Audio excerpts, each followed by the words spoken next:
a right men have lost. Great answer. Men cannot lose rights because they built the system. The person who built the system does not put themselves in a position where they have to lose rights or where they do not have rights because the system is built by them. There was no woman on the round table where the system of patriarchy was built. Trust me. Because the oppressor cannot ask the opinion of the oppressed on how the oppressive system should work. Men cannot be oppressed because they are the ones doing the oppression. They are the ones that built the system of oppression. They are the ones that built the system of patriarchy. So they cannot lose rights. You do not expect them to lose rights. And that is why it is very difficult for you to see men talk about oppression. It is very difficult to come online on podcasts or any platform to see men talk about oppression because they are not oppressed. The only time you see men talk about oppression is probably when they are talking about slavery or when they are talking about being oppressed by other men. But men cannot sit down and talk about being oppressed by women because the system is not built that way. The oppressor cannot be oppressed. And if for any reason the oppressor is being oppressed, he is being oppressed by another oppressor.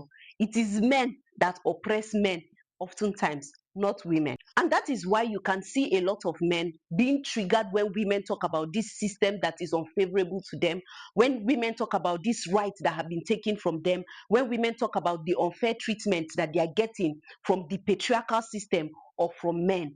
Men are triggered because women want to dismantle that system that makes them capable of oppressing.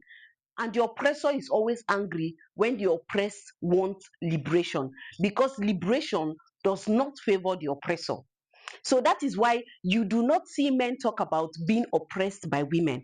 But when you see women talk about oppression and the system of patriarchy, you see men coming to fight women for talking about it because somehow they benefit from that system and they don't want the system dismantled.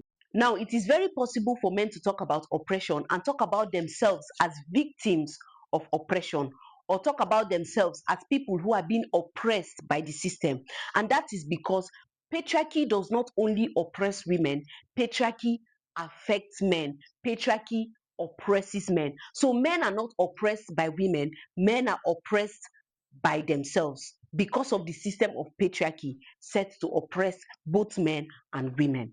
Let me explain. Now, patriarchy has socialized men to hide vulnerability, to avoid crying, and to reject emotional expression. And these are one of the most important things that makes us human. So, patriarchy is teaching men to avoid being human, to hide their vulnerability. And that is the reason why we have high rate of men falling into depression. We have high rate of suicide rates for men because men lack the capacity to express their emotions. And that is because of patriarchy. Men avoid therapy. They talk down on therapy and they make it look like a man going on therapy means that the man is weak and vulnerable. Instead of seeking help, they bottle up all their emotions and it becomes catastrophic because some of them end up committing suicide and some of them end up depressed to the point that they resort to drugs. Now, bottling these emotions up and avoiding emotional expression makes men angry because when you have so much bottled up, you become angry. And it is because of that anger that over 80% of the violent crimes are committed by men. So you see how patriarchy also affects men. There is also a stigma around traditional roles. So men often find themselves unable to nurture and have a healthy relationship with their children because they are told by society, by patriarchy, that they cannot be vulnerable, that they cannot nurture, that they cannot have an emotional connection with their children because they are supposed to be men.